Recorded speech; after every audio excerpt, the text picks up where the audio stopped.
الحمد لله وحده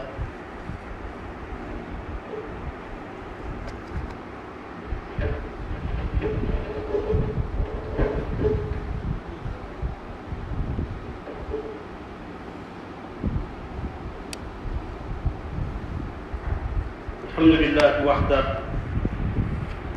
والصلاة والسلام على من لا نبي بعده أما بعد فأعوذ بالله من الشيطان الرجيم بسم الله الرحمن الرحيم وقال لأتخذن من عبادك نصيبا مفروضا ولأضلنهم ولأمنينهم ولآمرنهم فليبتكن آذان الأنعام ولآمرنهم فليغيرن خلق الله ومن يتخذ الشيطان وليا من دون الله فقد خسر خسرانا مبينا صدق الله العظيم اللهم صل على محمد وعلى آل محمد كما صليت على إبراهيم وعلى آل إبراهيم إنك حميد مجيد اللهم بارك على محمد وعلى آل محمد كما باركت على إبراهيم وعلى آل إبراهيم إنك حميد مجيد أما بعد حضرات محترم اور سننے والی قابل عزت احترام ہوں بہنوں اور بیٹیوں، سورہ نساء کی جو آیات مبارکہ تلاوت کی ہے،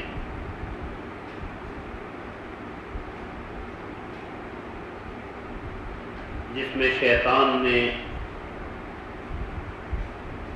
جنت سے نکالے جانے اور راندہ درگاہ ہونے کے بعد اللہ رب العزت سے مہلت ملنے کے بعد یہ دعویٰ کیا کہ لَأَتَّخِذَنَّ مِنْ عِبَادِكَ نَصِيبًا مَفْرُوضًا، میں تیرے بندوں میں سے اپنا مقرر حصہ لے کے رکھوں گا، وَلَأُضِلَّنَّهُمْ، میں انہیں ضرور گمراہ کروں گا، وَلَأُمَنِّيَنَّهُمْ، میں انہیں باطل آرزوئیں جھوٹی امیدیں دلاؤں گا، وَلَآمُرَنَّهُمْ فَلَيُبَتِّكُنَّ آذَانَ الْأَنْعَامِ، اور میں انہیں ضرور حکم دوں گا تو وہ مویشیوں کے جانوروں کے کانوں کو چیریں گے، کاٹیں گے، وَلَآمُرَنَّهُمْ فَلَيُغَيِّرُنَّ خَلْقَ اللَّهِ، اور میں انہیں ضرور حکم دوں گا تو وہ اللہ کی تخلیق کو تبدیل کریں گے، وَمَن يَتَّخِذِ الشَّيْطَانَ وَلِيًّا مِّن دُونِ اللَّهِ فَقَدْ خَسِرَ خُسْرَانًا مُبِينًا، اور جو اللہ کو چھوڑ کے شیطان کو اپنا دوست کارساز بناتا ہے تو وہ واضح گھاٹے اور خسارے میں پڑ گیا۔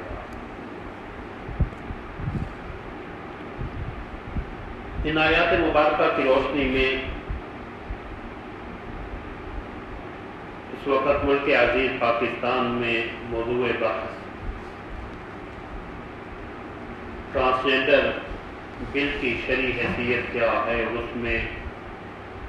کیا کیا شرعی قباحتیں ہیں اور وہ کس طرح ہماری اسلامی تہذیب پہ ایک بہت بڑا اور سنگین حملہ ہے، ہماری معاشرتی، ہمارے ثقافتی اقدار کے لیے وہ کس قدر بھیانک اور سنگین ہے۔ تو اللہ رب العزت کی توفیق شامل حال رہی، وقت نے ساتھ دیا تو ایک طالب علم کی حیثیت سے اس حوالے سے اپنی معروضات پیش کرنے کا ارادہ ہے۔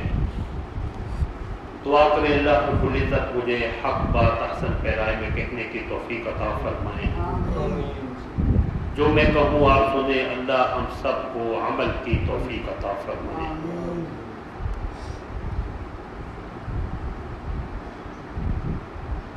یہ بل در حقیقت ہجڑا یا خواجہ سرا، جنہیں عربی میں خنثی یا مخنث اور ہم پنجابی میں خسرا کہتے ہیں، ان کے حقوق کے تحفظ اور ان کی فلاح و بہبود کے نام سے پیش کیا گیا ہے، اور تاثر یہ دیا جا رہا ہے کہ اس میں افراد کا تحفظ ہے، ان کے فلاح و بہبود، ان کے حقوق کو مد نظر رکھا گیا ہے، جبکہ حقیقت میں یہ اسلام پر بہت بڑا تہذیبی حملہ ہے۔ یہ بل ہماری معاشرتی اقدار، ہماری ثقافتی روایات اور اسلامی تعلیمات کے سراسر منافی ہے۔ اس کے تہذیبی اثرات اور معاشرے اور خاندان پہ پڑنے والے اثرات سے پہلے اختصار کے ساتھ اس بل کے آغاز میں ٹرانسجنڈر کی تعریف میں جن افراد کو شامل کیا گیا ہے اسے سمجھنا ضروری ہے تاکہ مجھے اپنی معروضات کو آگے چلانے میں آسانی ہو۔ اس بل کی روح سے ٹرانسجنڈر کون ہے؟ پہلا طبقہ جو اس ایکٹ کی روح سے ٹرانسجنڈر کے ضمن میں آ رہا ہے وہ انسا ہے، ہجڑا ہے، انٹرسیکس، وہ افراد جو پیدائشی طور پر مکمل مرد ہیں نہ مکمل عورت، یا جن کے بیک وقت دونوں طرح کے نامکمل جنسی اعضاء ہوں، اور یہ در حقیقت کوئی مستقل جنس نہیں ہے بلکہ یہ ایک پیدائشی عیب ہے۔ جس طرح بعض بچے اللہ محفوظ پر میں پیدائشی نابینا پیدا ہوتے ہیں، پیدائشی گونگے یا بہرے پیدا ہوتے ہیں، یا پیدائش کے بعد انہیں اس طرح کی کوئی عارضہ بیماری لگ جاتی ہے، تو یہ طبقہ جو ہے ان کی ظاہری علامات اگر مرد کی ظاہری علامات ہیں، مونچھ داڑھی ہے، یا مردوں کے کچھ جو ہے وہ علامات جسمانی ان میں پائی جاتی ہیں تو ان پہ مرد کا شریعت حکم لگاتی ہے، اور اگر عورتوں کی ظاہری علامات ان پہ ظاہر ہوں، پستانوں کا ابھرنا ہے، حیض ہے، یا اس طرح کے دیگر مسائل ہیں، لیکن وہ مکمل عورت نہیں ہوتے تو ان پہ شریعت عورت کا حکم لگاتی ہے، اور اگر ان دونوں میں سے کسی کی ظاہری علامات موجود نہ ہوں تو اسے انسا مشکل کہا جاتا ہے شریعت کی فقہ کی اصطلاح میں، اور اس کے احکام بھی شریعت میں موجود ہیں۔ اسلامی قانون میں، اسلامی شریعت میں جو حقیقی خنثی ہے، جو یہ طبقہ ہے ہجڑا، ان کا مقام و مرتبہ بھی دیگر انسانوں کی طرح ہے، انہیں بھی انسانی شرف و تکریم حاصل ہے، یہ کوئی الگ جنس نہیں ہے، بلکہ جس طرح کوئی بچہ معذور پیدا ہوتا ہے جسمانی طور پہ، قوت سماعت کے اعتبار سے، قوت بصارت کے اعتبار سے، اسی طرح یہ بھی جسم کے حصے کے اعتبار سے معذور پیدا ہوئے ہیں، اور ان میں ان کا کوئی قصور نہیں ہے۔ احکام شریعت سے دوری کی بنا پہ ہمارے معاشرے میں انہیں وہ حقوق حاصل نہیں ہے جو ہونے چاہیے، نہ خاندان کی طرف سے نہ معاشرے کے دیگر افراد کی طرف سے۔ ماں باپ بھی اسے اپنے لیے باعث ننگ سمجھتے ہیں، باعث شرم و حیا سمجھتے ہوئے انہیں گھروں سے نکال دیتے ہیں، اور وہ جرائم پیشہ افراد کے ہتھے چڑھتے ہیں۔ شریعت اسلامیہ نے انہیں انسانی شرف و تکریم کا مستحق ٹھہرایا ہے، انہیں باوقار زندگی گزارنے کا حق دیا ہے، وہ ایمان کے، عبادات کے، احکام شریعت کے اسی طرح پابند ہیں جس طرح دیگر انسان پابند ہیں، انہیں نماز کا، جہاد کا، خیر کے دیگر کاموں میں شرکت کا، اور یہ رسول اللہ صلی اللہ علیہ وسلم کے زمانے میں بھی یہ طبقہ موجود تھا، ان میں سے بعض کے نام بھی کتب حدیث میں، کتب سیرت میں موجود ہیں، اور وہ جہاد میں بھی شریک ہوتے تھے، نمازیں بھی مسلمانوں کے ساتھ پڑھتے تھے، خیر کے دیگر کاموں میں بھی مصروف رہتے تھے۔ تو اسلامی تعلیمات سے جہالت کی بنا پہ ہمارا معاشرتی رویہ جو ہے وہ نہیں ہے جو شریعت کی تعلیمات ہے۔ انہیں گھر والوں کی محبت و توجہ سے محرومی رہتی ہے، گھر سے نکال دیا جاتا ہے، شریعت نے انہیں پرورش کا، کفالت کا حق دیا ہے، حق انسانیت دیا ہے، گھریلو تحفظ دیا ہے، وراثت میں شریک رکھا ہے۔ اگر وہ ظاہری طور پہ مرد کے علامات اس میں ظاہر ہیں تو وہ مردوں کی وراثت کا حقدار ہوگا مردوں کی طرح، اور اگر عورتوں کی سے علامات ہیں تو وہ عورت کی وراثت کا حصے دار ہوگا۔ ایک شہری ہونے کی حیثیت سے اسلامی ریاست کے شہریوں کی طرح اسے سارے حقوق حاصل ہوں گے جو دیگر شہریوں کو حاصل ہیں۔ اسے نماز جنازہ کا، دفن کفن کا، سارے وہ حقوق حاصل ہیں جو ایک عام مرد اور عورت کو حاصل ہے۔ یہ وہ حقوق ہیں جو اللہ رب العزت نے احکام شریعت میں رسول اللہ صلی اللہ علیہ وسلم کی وساطت سے اس طبقے کو دیے ہیں۔ اس ایکٹ میں پہلا طبقہ جس کے نام پہ انہی کے حقوق پہ ڈاکہ ڈالا گیا ہے اور ان کے حقوق کے تحفظ، ان کی فلاح و بہبود کے نام پہ جو خباثت اور جو مکروہ کھیل اور بھیانک کھیل کھیلا گیا ہے، وہ اس ایکٹ کی روح سے ٹرانسجینڈر کی دوسری دو طبقات ہیں۔ اس ایکٹ کی روح سے ٹرانسجینڈر میں دوسرا طبقہ وہ ہے، دوسرا حصہ جو پیدائش کے وقت تو مردانہ جنسی اعضاء رکھتا تھا، لیکن کسی وجہ سے نامرد ہو گیا، کسی حادثہ کی بنا پہ، یا اس نے خود کو خصی کر لیا، اپنی مردانہ صلاحیت جو ہے وہ اس نے ختم کر دی، یا اسے کسی نے ایسا کر دیا مردانہ اعضاء کٹوا دیے، یہ پیدائشی مرد ہے۔ اب ان اعضاء خواہ وہ اپنے آپ کو خود خصی کرے یا اس کسی حادثے میں اس مصیبت میں مبتلا ہو جائے، شریعت کی روح سے یہ مرد ہی ہے اور اسے مردوں کے حقوق ہی حاصل ہوں گے۔ عام طور پہ انہیں ہمارے معاشرے میں خواجہ سرا کا نام دیا جاتا کہ جو مرد ہیں لیکن شریعت کے احکام سے دوری کی بنا پہ وہ اپنے آپ کو اس روپ میں ڈھال لیتے ہیں۔ اب ایسے مرد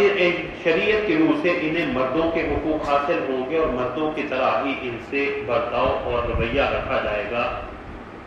یہ قانون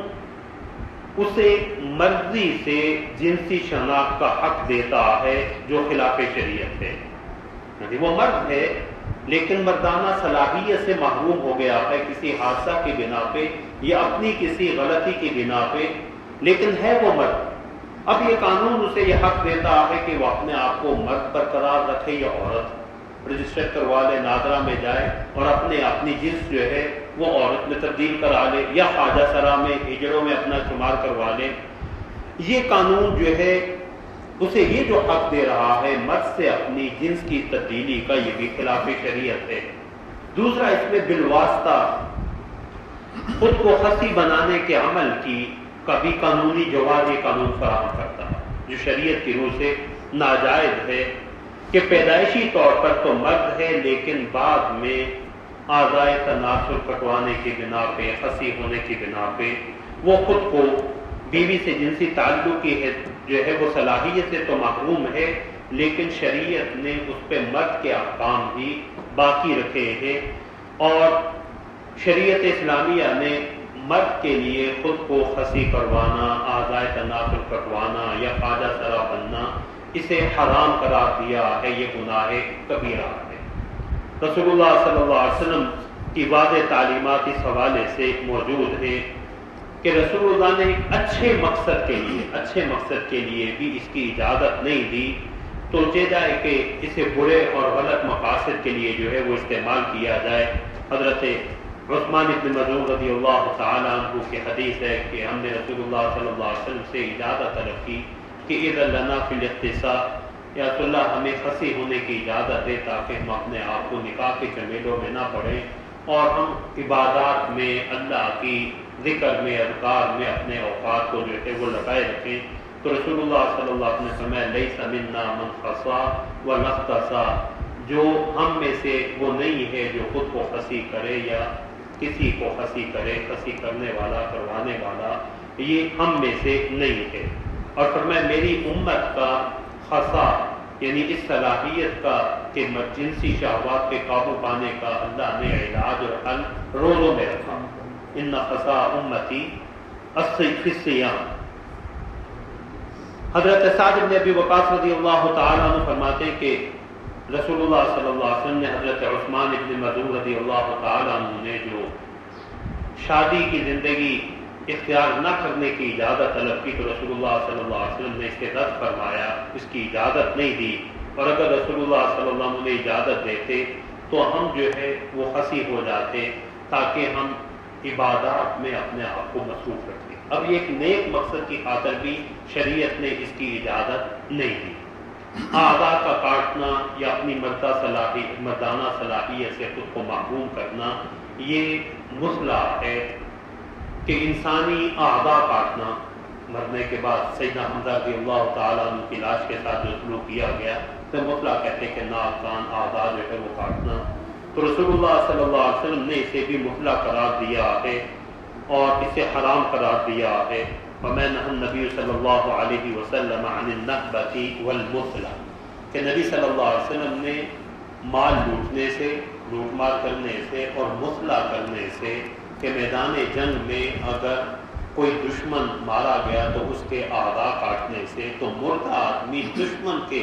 اعضاء کو کاٹنے کی شریعت نے اجازت نہیں دی، تو انسان اپنے ان اعضاء کو خود کیسے کٹوا سکتا ہے یا اللہ کی دی ہوئی صلاحیتوں کو وہ کیسے تبدیل کر سکتا؟ اور یہی وہ اللہ کی تخلیق کی تغییر ہے جسے روایت کریمہ میں نے تلاوت کی، جس میں شیطان نے کہا وَلَآمُرَنَّهُمْ فَلَيُغَيِّرُنَّ خَلْقَ اللَّهِ کہ میں انہیں حکم دوں گا تو وہ اللہ کی تخلیق کو تبدیل کریں گے، اللہ کی تخلیق کو تبدیل کریں گے۔ ٹرانسجنڈر کی تعریف کا تیسرا حصہ جو اس سے بھی زیادہ خطرناک ہے کہ مخنث مرد، مخنث عورت، خواجہ سرا، یعنی ہجڑا مرد ہو، ہجڑا عورت ہو، یا خواجہ سرا جس نے اپنے اعضاء خود کٹوا دیے ہوں اور خود خواجہ سرا بنا ہو، وہ حقیقی پیدائشی اس میں یہ نہیں تھا، اس نے اپنے اعضاء کٹوائے، خود کو ہنسی کر لیا، یا کوئی بھی ایسا شخص، یہ شرک جو ہے یہ انتہائی خطرناک ہے، کوئی بھی شخص جس کی جنسی شناخت یا صنفی اظہار ان سماجی اقدار اور ثقافتی توقعات اس جنس سے مختلف ہو، یعنی وہ اس قانون کی روح سے 18 سال بعد کسی شخص کے مرد کے دل میں یہ خیال آیا کہ مجھے تو عورت ہونا چاہیے تھا معاذ اللہ، اور میں اپنے اندر عورت کی سی صفات محسوس کر رہا ہوں، اور یا کسی عورت کے ذہن میں شیطان یہ خیال ڈال دے کہ مجھے تو مرد ہونا چاہیے تھا، تو اس قانون کی روح سے، ٹرانسجنڈر کی تعریف کے تیسرے حصے کی روح سے ہر شخص کو 18 سال کے بعد مرد عورت کو یہ قانون اختیار دیتا ہے کہ وہ نادرہ میں جائے، درخواست دے کہ میں اپنے اندر، اور اس کے لیے جو انہوں نے سیلف پرسیوڈ جینڈر آئیڈینٹیٹی، ذاتی تصور میں آئی ہوئی جنسی شناخت، جو اس کے دل میں شیطان نے یہ بات ڈال دی، جو کہ حالانکہ ایک نفسیاتی بیماری ہے، فزیکلی نہیں ہے، وہ نفسیاتی بیماری ہے، اور وہ لڑکیوں کا سا لباس پہننا شروع کر دے، لڑکیوں کا سا وہ خلیہ بنا لے، بال رکھ لے، اس طرح کا میک اپ کر لے، اور خود کو جو ہے وہ نادرہ میں جائے اور اپنے آپ کو جنس تبدیل کروا لے، عورت جو ہے وہ مردوں کا سا خلیہ جو ہے وہ اپنا لے اور جا کے جو ہے وہ مرد ہونے کی درخواست دے دے، تو اس ایکٹ کے روح سے بغیر کسی طبی معائنے اور بغیر کسی میڈیکل بورڈ کے نادرہ اور دیگر حکومتی ادارے پابند ہوں گے کہ وہ شناختی کارڈ میں اس کی جنس کو تبدیل کر دیں، اس کی جنس کو تبدیل کر دیں، اور مرد کو جو حقیقت میں مرد ہے اسے عورت قرار دے دیں، اور عورت جو حقیقت میں پیدائشی عورت تھی اور اس نفسیاتی بیماری کی بنا پہ، ذہنی بیماری کی بنا پہ، یا اللہ رب العزت محفوظ فرمائے صرف اور صرف جنسی آوارگی کو فروغ دینے کے لیے، بے حیائی کی راہ اختیار کرنے کے لیے وہ اس راہ پہ جاتا ہے، تو اس قانون کی روح سے نادرہ اس چیز کا پابند ہے کہ وہ اس کی شناختی کارڈ میں اس کی جنس کو تبدیل کر دے۔ یہ تو تمہیداً جو ہے یہ تین چیزیں جو ہے آپ ذہن میں رکھیں کہ ٹرانسجنڈر کی تاریخ میں انہوں نے ان تین چیزوں، تین طبقات کو جو ہے وہ شامل کیا، جو حقیقی خنثی مخنث ہجڑے ہیں، جو پیدائشی طور پہ ان میں مرد یا عورت کی کسی کی جو ہے وہ صلاحیت نہیں ہے، علامات ظاہر نہیں ہیں، اور یہ ایک عیب ہے، جسمانی عیب ہے، یہ کوئی الگ جنس نہیں ہے۔ جس طرح نابینا پیدا ہونا، گونگا ہونا، بہرا ہونا، یہ ایک عیب ہے، یہ الگ جنس نہیں ہے۔ بہرے کو کوئی الگ جنس قرار نہیں دیتا، نابینا کو کوئی الگ جنس قرار نہیں دیتا، تو یہ الگ جنس نہیں ہے، وہ بھی انسانوں کی ہی جنس میں شامل ہیں، اور جس طرف ان کی علامات ظاہر ہوگی اس اعتبار سے اس پہ مرد یا عورت ہونے کا حکم لگایا جائے گا۔ دوسرا، وہ جو پیدا تو مرد ہوئے ہیں یا عورت ہوئے ہیں، لیکن انہوں نے اپنی جنس تبدیل کرانے کے لیے ہارمونز کا استعمال کیا اور اپنی جسمانی ساخت کو تبدیل کر لیا اور اپنی مردانہ صلاحیت سے خود کو محروم کر لیا، اعضائے تناسل کٹوا دیے، تو یہ بھی اس قانون کی روح سے یہ بھی کیا ہے، ٹرانسجینڈر میں شامل ہے، جبکہ شریعت کی روح سے یہ مرد ہی ہیں، اپنی جنس میں ہی ہے، ان کی جنس یہ اس کام کرنے کی وجہ سے جو بذات خود حرام ہے، ان کی جنس تبدیل نہیں ہوتی۔ اور تیسرا کہ کسی بھی مرد کو، کسی بھی عورت کو، کسی بھی خواجہ سرا کو یہ حق حاصل ہے کہ وہ اپنی جنس کا تعین خود کرے۔ مرد عورت کا، عورت مرد بن سکتی ہے، خواجہ سرا اپنے آپ کو مرد بنا سکتا ہے، خواجہ سرا اپنے آپ کو عورت قرار دے سکتا ہے۔ یہ تیسرا۔ اب اس تمہید کے بعد جو ہے احکام شریعت اس حوالے سے کیا، اور اس کا جو اصل مقصود تھا، نام تو لیا گیا ہے اس محروم اور مظلوم طبقے کا، ہجڑوں کا، لیکن حقیقت میں یہ اپنی جنسی خواہشات، جنسی آوارگی کو پروان چڑھانے کا ایک عالمی ایجنڈا ہے۔ عالمی ایجنڈا ہے، LGBT نامی تنظیم ہے، آپ اسے نیٹ پہ دیکھیں تو آپ کو اس کے حوالے سے یہ تنظیم جو ہے لیسبین وہ عورتیں جو عورتوں سے جنسی خواہش پوری کرتی ہیں، جی گیز مرد سے معاذ اللہ، اور بھی بایو سیکسول ایک دوسرے سے، مردوں سے بھی اور عورتوں دونوں سے وہ جنسی تعلقات قائم رکھتا ہے، اور ٹی جو ہے وہ ٹرانسجینڈر، کہ جو مرد ہے اپنے آپ کو عورت بنا لے، عورت ہے اپنے آپ کو مرد قرار دے دے، تو یہ LGBT یہ تنظیم کا ایجنڈا ہے، جسے بدقسمتی سے ہماری پارلیمنٹ نے بھی جولائی 2018 میں اسے مئی 2018 میں جو ہے آخری سیشن تھا، اس کے بعد اسمبلی تحلیل ہو گئی، اور اس طرح کے کام جو ہے وہ ایسے اوقات میں کیے جاتے ہیں اور لیبل اس پہ کچھ اور لگا دیا جاتا ہے۔ اب اس کا جو استعمال ہوا ہے جولائی 2018 سے جون 2021 تک، اور یہ وزارت داخلہ کی سائٹ پہ یہ اعداد و شمار موجود ہیں۔ وزارت داخلہ کی 28,723 افراد نے ان 3 سالوں میں، ابھی میں 2022 کا پیریڈ اس میں شامل نہیں کیا، جولائی 2018 سے جون 2021 تک صرف 3 سالوں میں 28,723 افراد نے اپنی خواہش، اپنی میلان طبع کی اندرونی طور پہ محسوس کیے گئے جذبات و احساسات کی بنا پہ نادرہ کو درخواست دی کہ ہماری جنس تبدیل کی جائے، جن میں مرد جنہوں نے یہ درخواست دی وہ 16,503 16,503 جنہوں نے اپنے آپ کو عورت ڈکلیئر کرانے کی درخواست دی، عورتیں 12,154 اور جن کے نام پہ یہ قانون بنا تھا، جن کے نام پہ خواجہ سرا سے مرد بننے کی درخواستیں صرف 21 آئی ہیں، اور خواجہ سرا سے عورت بننے کی درخواستیں جو ہے وہ صرف جو ہے وہ 9 آئی ہیں، اور عورت سے خواجہ سرا بننے کی کوئی درخواست نہیں۔ تو 30 درخواستیں تو اس طبقے کی طرف سے آئی ہیں جن کے نام پہ یہ بل بنایا گیا، اور باقی ان 28,723 میں سے 16,530 وہ مرد جو جنسی بے راہروی کا، ہم جنس پرستی کے جو ہے وہ خواہش مند ہیں اور شریعت کے احکام کو واضح طور پہ توڑنا چاہتے ہیں، ان کی درخواستیں ہیں، اور 12,154 جو ہے وہ عورتیں ہیں جو شریعت کے احکام سے فرار حاصل کرتے ہوئے، فرار اختیار کرتے ہوئے انہوں نے اپنی جنس کی تبدیلی کی درخواست دی ہے۔ اب ان تینوں صورتوں کو ذہن میں رکھتے ہوئے شریعت اسلامیہ کا اس حوالے سے کیا حکم ہے؟ بنیادی طور پہ تو یہ بات ذہن میں رکھے کہ اللہ رب العزت نے انسانی نسل کی بقا کے لیے دو جنسیں بنائی ہیں، مرد اور عورت۔ دونوں کی جسمانی ساخت، دونوں کی نفسیات، دونوں کی جنسی ضروریات مختلف ہیں۔ مردوں کے جنسی اعضاء، ان کے مرد ہونے کے علامات، عورتوں کے جنسی اعضاء اور ان کی عورت ہونے کے علامات مختلف تھے، اور قرآن کی متعدد آیات میں بنیادی طور پر انسان کی یہی دو مستقل جنسیں۔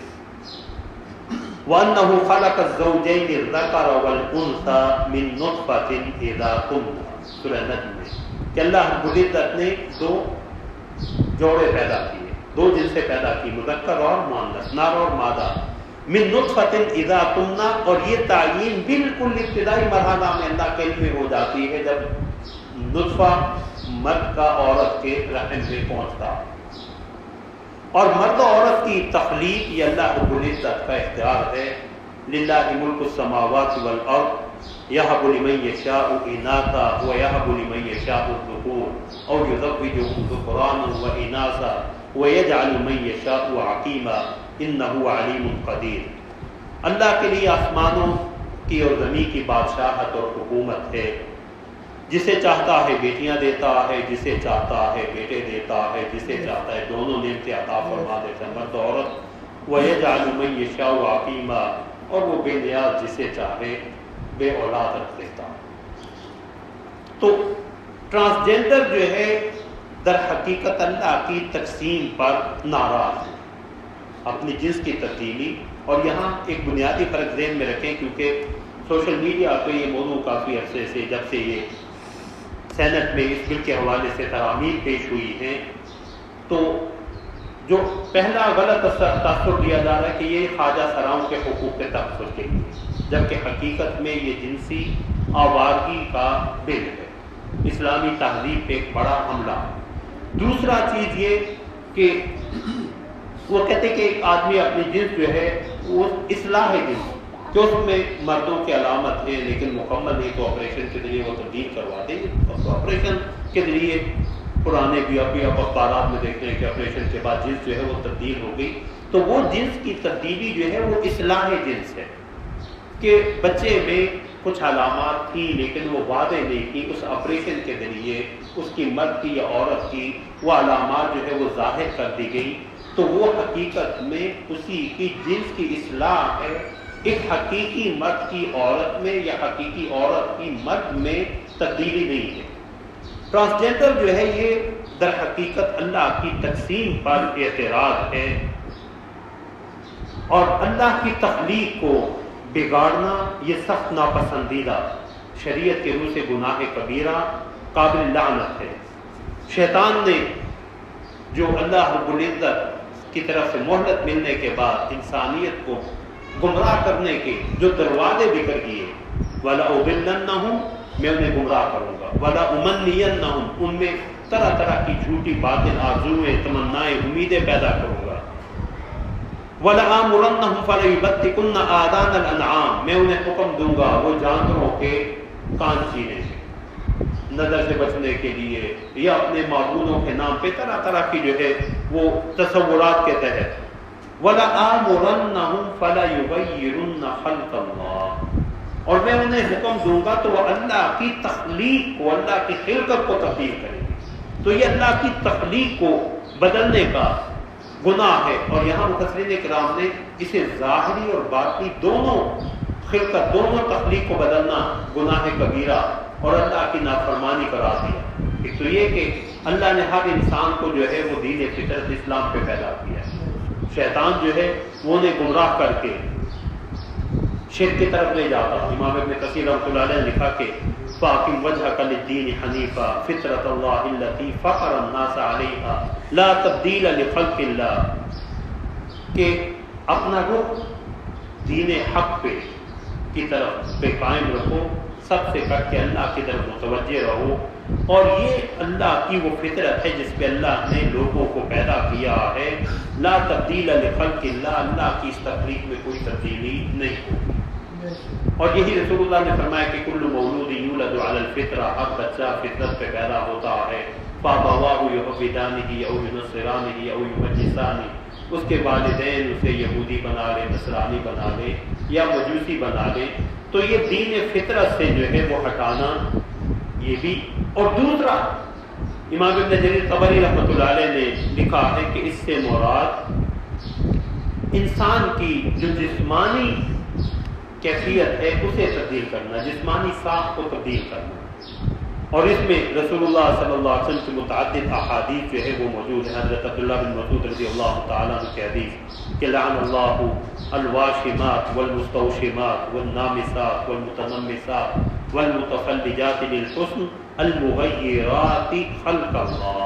ان الفاظ پہ غور کیجیے گا۔ رسول اللہ صلی اللہ علیہ وسلم ہے کہ اللہ نے جسم گودنے والی گدوانے والی کہ جسم گدوا لینا، والنامسات والمتنمسات بغیر کسی شرعی ضرورت کے اپنے بالوں کو جو ہے وہ اکھاڑنے والی، اکھڑوانے والی، والمتفلجات للحسن، حسن و جمال کی خاطر اپنے دانتوں میں مصنوعی جو ہے وہ خلا اور فاصلہ پیدا کرنے والی۔ میں المغیرات خلق اللہ، یہ وہ طبقہ ہے، یہ وہ بد نصیب ہے جو اللہ کی تخلیق پہ راضی نہیں ہے، اسے تبدیل کر رہی ہے۔ تو یہ ٹرانسلیٹر در حقیقت جو ہے وہ اللہ رب العزت کی اس تخلیق پہ جو ہے وہ راضی نہ رہنے کا نام ہے۔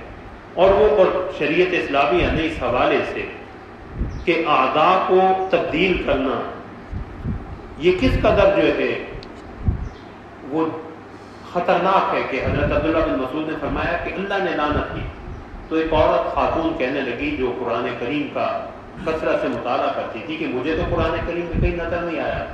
فرمایا تم نے قرآن کریم میں یہ نہیں پڑھا کہ اللہ نے اپنے پیغمبر کے حوالے سے فرمایا ما آتاکم الرسول فخذوہ وما نہاکم عنہ فانتہوا، جس جو اللہ کے رسول نے اسے لے لو، جس سے اللہ کے رسول روکے اس سے رک جاؤ۔ اور رسول اللہ نے ان پہ لعنت کی ہے۔ اور رسول اللہ صلی اللہ علیہ وسلم نے جنس تبدیل کروانا تو دور کی بات ہے، مشابہت اختیار کرنا، مردوں کا عورتوں کی مشابہت اختیار کرنا، عورتوں کا مردوں کی مشابہت اختیار کرنا، اس پہ بھی لعنت فرمائی۔ سیدنا عبداللہ بن عباس رضی اللہ تعالیٰ عنہ کی حدیث ہے صحیح بخاری کی، فرمایا کہ رسول اللہ صلی اللہ علیہ وسلم نے ان مردوں پہ لعنت کی ہے جو عورتوں کی سی صفات اختیار کرتے ہیں، یہ ہجڑوں کی سی خلیہ اختیار کرتے ہیں، والمترجلات من النساء، اور ان عورتوں پہ بھی جو مردوں کا سا حلیہ اور صاف جسمانی اختیار کرتے ہیں۔ ہمیں اخرجوہم من بیوتہم، اور رسول اللہ نے ہمیں کہ اپنے گھروں سے نکال دو۔ اور حضرت عبداللہ بن عباس رضی اللہ عنہ فرماتے ہیں کہ رسول اللہ نے فلاں شخص کو اسی وجہ سے گھروں سے نکال دیا تھا، اور حضرت عمر نے بھی فلاں شخص کو، ایک ایسے شخص کو ہی گھر سے نکال دیا تھا۔ رسول اللہ صلی اللہ علیہ وسلم نے دوسری حدیث میں جو ہے تشبہ اختیار کرنے والے، لعن رسول اللہ المتشبہین من الرجال بالنساء والمتشبہات من النساء بالرجال، کہ اللہ کے پیغمبر صلی اللہ علیہ وسلم نے ان مردوں پہ لعنت کی ہے جو عورتوں کی مشابہت اختیار کرتے ہیں، اور ان عورتوں پہ بھی لعنت کی ہے جو مردوں کی سی مشابہت، ان کا حلیہ، ان کی ساکھ جو ہے وہ اختیار کرتی ہیں۔ تو یہ اس قدر جو ہے وہ خطرناک معاملہ، اللہ کی تخلیق پہ راضی نہ ہونا اور پھر اللہ رب العزت کی اس تخلیق کو تبدیل کرنے کی کوشش کرنا، اللہ کی تخلیق کو جو ہے وہ تبدیل کرنے کی کوشش، یہ دوسرا جو ہے وہ بڑی قباحت اس جو ہے وہ عمل میں ہے۔ اللہ اکبر۔ تیسری چیز جو ہے، مکمل مرد یا مکمل عورت کو صرف اس کے اندرونی احساس کی بنا پہ مرد یا عورت قرار دینا، یہ ایک واضح اور کھلا جھوٹ ہے۔ یہ قانون جو ہے وہ اس جھوٹ کو قانونی تحفظ فراہم کرتا ہے کہ جو پیدائش سے لے کے اب تک مرد تھا، اب وہ رات سویا، اسے صبح خواب آئی کہ میں نے عورت بننا ہے، تو وہ عورت کے لیے درخواست دے دے، عورت جو ہے وہ کسی وجہ سے اسے مرد بننے کا شوق چرایا تو ناظرہ جو ہے پابند ہوگی۔ اور اس میں چوتھا پہلو دھوکے اور فرار کا بھی کہ راتوں رات جو ہے مرد سے عورت یا عورت سے مرد بننا کہ فرار جو ہے دھوکہ، فریب، یہ خاندان پہ، معاشرے پہ، تہذیب پہ جو اثرات چھوڑے گا، ذرا سا اس کی باریک بینی سے سطحی نظر سے بھی اگر آپ یہ دیکھیں کہ ایک مرد جو ہے جب وہ عورت کا روپ دھارے گا اور کاغذات میں اپنی جنس عورت کی لکھوا لے گا، یا عورت جو ہے وہ اپنی جنس تبدیل کروا کے مرد اپنے آپ کو ڈکلیئر کروا لے گی، تو اس سے بے حیائی کے دروازے کھلے، لواطت کے، ہم جنس پرستی کے، شرم و حیا، حجاب، مرد و عورت کے میل جول کی جو ممانت ہے، یہ ساری چیزیں ان کی دھجیاں جو ہے وہ اڑ جاتی اس قانون سے۔ نہ تو اب پردہ رہے گا، حقیقت میں مرد ہے لیکن وہ عورتوں میں اٹھ بیٹھ رہا ہے، گرلز ہاسٹل میں رہے گا، عورتوں کے ساتھ سفر کرے گا، عورتوں کے پبلک ٹوائلٹ استعمال کرے گا۔ عورت جو مرد بنی ہوئی ہے حقیقت میں عورت ہے، اور وہ مردوں کی سی ساری پبلک مقامات پہ اپنے آپ کو مرد کے طور پہ وہ انہیں استعمال کرے گی۔ شادی بیاہ میں، غمی خوشی میں وہ مردوں کے ساتھ، وہ مرد ہے لیکن عورت بن کے عورتوں کے ساتھ شریک ہو رہا ہے، اور عورت ہے مرد بن کے مردوں کے ساتھ شریک ہو رہی۔ یہ سارا یہ شریعت کے حوالے سے نہ یہ ہماری ثقافت سے میل کھاتا ہے، مطابقت رکھتا ہے، نہ احکام شریعت سے مطابقت رکھتا ہے۔ رسول اللہ صلی اللہ علیہ وسلم نے فرمایا کہ ایاکم والدخول علی النساء، غیر محرم عورتوں کے، اجنبی عورتوں کے پاس داخل نہ ہوا کرو۔ شریعت نے تو ان کے ہاں جانے سے روکا، اور یہ دروازہ کھولے گا کہ مرد عورتوں میں آ رہا، اور عورت جو ہے وہ حقیقی عورت جو ہے وہ مردوں میں آ رہی۔ اللہ اکبر۔ اس ایکٹ کی روح سے ہم جنس پرستی جو ہے وہ کوئی جرم نہیں بن رہے گا، ہم جنس پرستی کوئی جرم نہیں رہے گا، بلکہ وہ دیگر افراد کی طرح اسے قانونی تحفظ حاصل ہوگا، اور وہ اپنے آپ کو مرد کے ساتھ شادی اور عورت کے ساتھ شادی، کہ حقیقت میں مرد ہے، اس نے اپنے آپ کو عورت قرار دیا، اب اس کی شادی جس مرد سے ہوگی، جبکہ حقیقت میں یہ بھی مرد ہے، تو ہم جنس پرستی۔ عورت ہے، اپنے آپ کو اس نے مرد قرار دے دی، اب یہ اپنے آپ کو قانونی طور پہ مرد قرار دیتے ہوئے کسی دوسری عورت سے شادی کرے گی، جبکہ خود بھی عورت ہے، تو ہم جنس پرستی۔ یہ اصل میں وہ اس تنظیم کا ایجنڈا ہے LGBT کا، جو بدقسمتی سے دنیا کے کسی ملک میں، مغربی ممالک میں بھی نہیں ہے، اور بدقسمتی سے اسلام کے نام پہ بننے والے ملک میں ہم ان سے بھی دو ہاتھ آگے نکل گئے۔ برطانیہ میں، یورپ میں اگر کوئی شخص ایسا دعویٰ کرتا ہے تو پہلے اس کا ذہنی معائنہ کروایا جاتا کہ یہ کوئی اسے بیماری تو نہیں، اور پھر اس کا طبی معائنہ،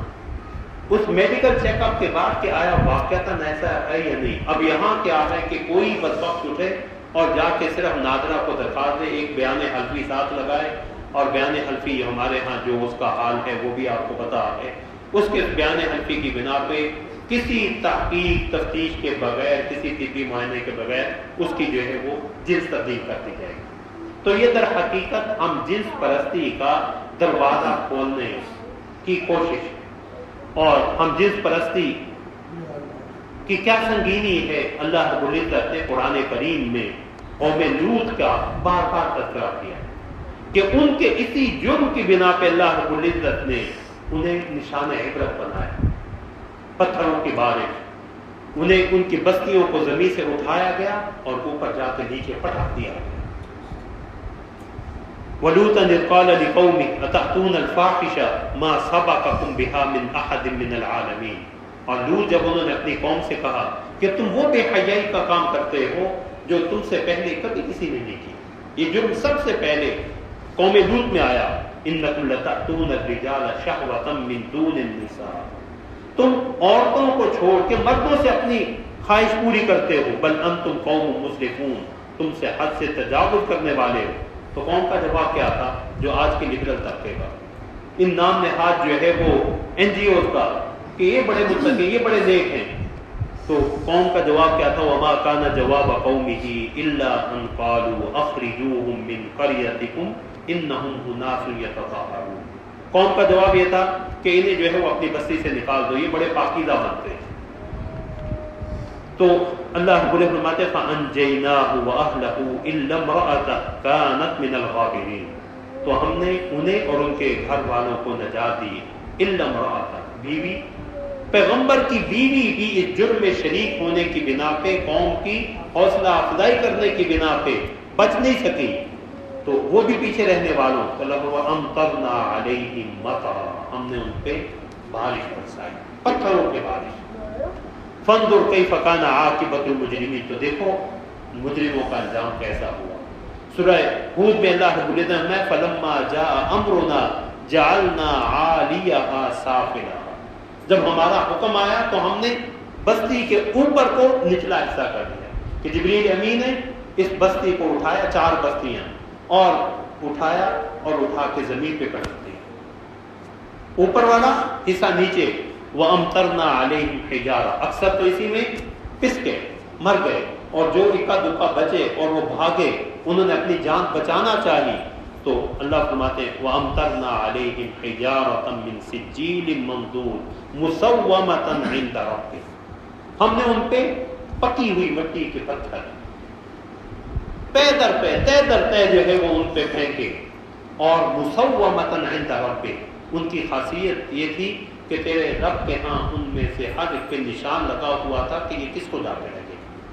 جس بدبخت کے لیے تھا وہ اسی کو آ کے لگتا تھا۔ پوری یہ 4 بستیاں جو ہے وہ ہلاک کر دی گئی، اور اللہ رب العزت میں وما ہی من الظالمین ببعید، یہ بستیاں ان ظالموں سے، مشرکین مکہ قرآن کے اولی مخاطب جنہوں نے رسول اللہ کی تعلیمات کو نہیں مانا، اللہ کرے وہ بستیاں ان ظالموں سے کوئی بعید نہیں ہیں، یہ شام کے سفر میں ان بستیوں سے گزرتے ہیں۔ اور اب بھی اب ڈیڈ سی کی تاریخ پڑھ لیں،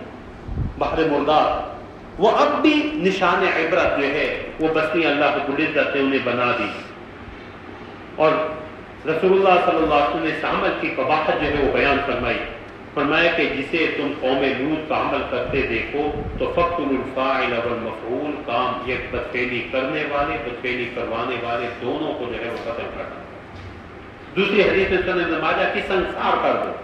اور محدثین کے اس بات پہ اتفاق ہے کہ ظلم کی سزا یہی ہے کہ حاکم وقت انہیں جو ہے وہ موت کی گھاٹ اتار دیں، اس کے لیے کوئی صورت اختیار کرے۔ حضرات صحابہ نے بھی اس کی مختلف صورتیں، کسی کو جلانا جو ہے وہ شریعت کی روح سے پسندیدہ نہیں ہے، شریعت نے اسے روکا،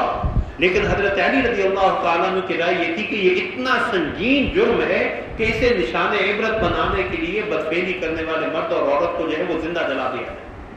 اکثر فقہاء کا موقف یہ ہے کہ انہیں کسی پہاڑ سے بلندی سے نیچے گرایا جائے اور ان پہ پتھر پھینک دیا جائے، وہی سزا جو اللہ رب العزت نے قوم لوط کو دی۔ اور یہ قیامت کی نشانیوں میں سے نشانی ہے کہ مردوں سے اور عورتوں کا جو ہے وہ عورتوں سے۔ حضرت ابو موسیٰ اشعری رضی اللہ تعالیٰ عنہ کی حدیث ہے کہ رسول اللہ نے اس عمل کو بھی سمجھانے کے لیے زنا اور بدکاری قرار دیا، فرمایا اذا اتى الرجل الرجل فهما زانیان واذا اتت المرأة المرأة فهما زانیتان، مرد سے اپنی جنسی شہوت پوری کرے، عورت سے اپنی جنسی شہوت پوری کرے، یہ بھی زنا کرنے والے زانی ہے، بدکار ہے۔ اور رسول اللہ صلی اللہ علیہ وسلم نے جو ہے وہ اس حوالے سے کہیں انہیں قتل کرنے کا، کہیں جو ہے وہ انہیں سنسار کرنے کا حکم دیا۔ اور ایک حدیث میں رسول اللہ صلی اللہ علیہ وسلم نے جو فرمایا کہ میری امت پہ جو ہے، حضرت انس رضی اللہ تعالیٰ عنہ کی حدیث ہے شعب الایمان، امام بہقی کی کتاب کی، فرمایا جب میری امت میں 5 چیزیں آ جائیں گی تو تباہی، ہلاکت، بربادی ان کا مقدر پڑ جائے گی۔ اس میں اذا ظہر فیہم التلاعن، جب ایک دوسرے پہ لام تان کرنا، ولبس الحریر، ریشم پہننا، واتخذوا الکینات، اور گانے بجانے عام ہو جائیں، وشرب الخمور، اور شراب عام پی جائے، 4 اور 5واں یہ بھی، واکتفى الرجال بالرجال والنساء بالنساء، مردوں سے اپنی جنسی شہوت پوری کریں اور عورتوں سے اپنی جنسی شہوت پوری کریں۔ تو رسول اللہ نے فرمایا کہ جب میری امت میں 5 چیزیں آ جائیں فعلیہم التلاعن، تو ان کی ہلاکت اور تباہی جو ہے وہ یقینی ہے۔ تو یہ ایک جو ہے وہ در حقیقت اللہ رب العزت کے عذاب کو دعوت دینے کا، اور جن حالات سے ہم گزر رہے ہیں، یہ سیلاب، اسے آپ موسمیاتی تبدیلی کا نام دیں، جغرافیائی تبدیلیوں کا نام دیں، لیکن وَلَنُذِيقَنَّهُم مِّنَ الْعَذَابِ الْأَدْنَىٰ دُونَ الْعَذَابِ الْأَكْبَرِ۔ ہم قرآن کے ان ضابطوں کو بھول جاتے ہیں کہ اس بڑے عذاب سے پہلے اللہ ادنا، چھوٹے عذاب، اور رسول اللہ صلی اللہ علیہ وسلم کی متعدد حدیثوں میں کہ تم مطمئن ہو کے نہ بیٹھ جانا کہ جو پچھلی امتوں پہ عذاب ہے تم پہ نہیں آئیں گے، میری امت میں بھی زمین میں لوگ نسا دیے جائیں گے، میری امت میں بھی زلزلے آئیں گے، میری امت میں بھی جو ہے وہ شکلیں مسخ کر دی جائیں گی، خسف و مسخ و زلازل۔ صحابہ نے پوچھا یا رسول اللہ یہ کب ہوگا؟ یہی جرم رسول اللہ نے بتلایا کہ جب حلال کو حرام قرار دے گے اور حرام کو حلال۔ یہ بیماری کی سب سے سنگین حالت ہوتی ہے جب کسی بیماری کو جو ہے وہ صحت سمجھ لیا جائے، جب کسی حلال کو جو ہے وہ حرام اور حرام کو جو ہے وہ حلال قرار دے دیا جائے۔ اور اس ایکٹ کی ایک اور قباحت جو ہے کہ یہ ایک انسانیت کے لیے اجتماعی خودکشی ہے۔ نسل انسانی کی بقا، افزائش اور نشو و نما مرد اور عورت سے ہے۔ اللہ تو بھولے جاتے ہیں مرد اور عورت کس تعلق سے، اور اگر مرد سے شادی کر رہا، قانون یہ تو قانون اسے قانونی جواز فراہم کر رہا، اور عورت سے، تو نسل انسانی کہاں سے آئے گی؟ تو مرد ٹرانس وومن جو حقیقی مرد سے شادی کرے گا، مرد سے شادی، عورت سے شادی، جنسی بہرروی بھی اور نسل انسانی کے لیے اجتماعی خودکشی بھی۔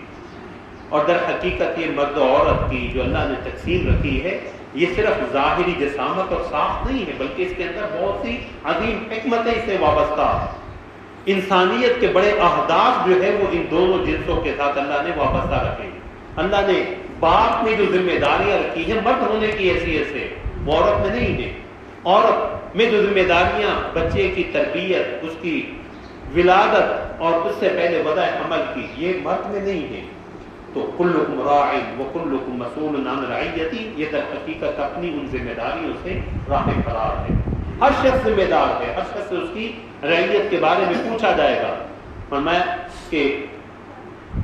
فالامام راع ومسئول عن رعیتہ، حکمران ذمہ دار ہے، وہ اپنی ذمہ داری سے رعایا کے بارے میں۔ والرجل فی اہلہ راع، مرد اپنے گھر والوں کے بارے میں ذمہ دار ہے، نگران ہے۔ وہو مسئول عن رعیتہ، اس سے ان کے بارے میں پوچھا جائے گا۔ والمرأة فی بیت زوجها راعیۃ،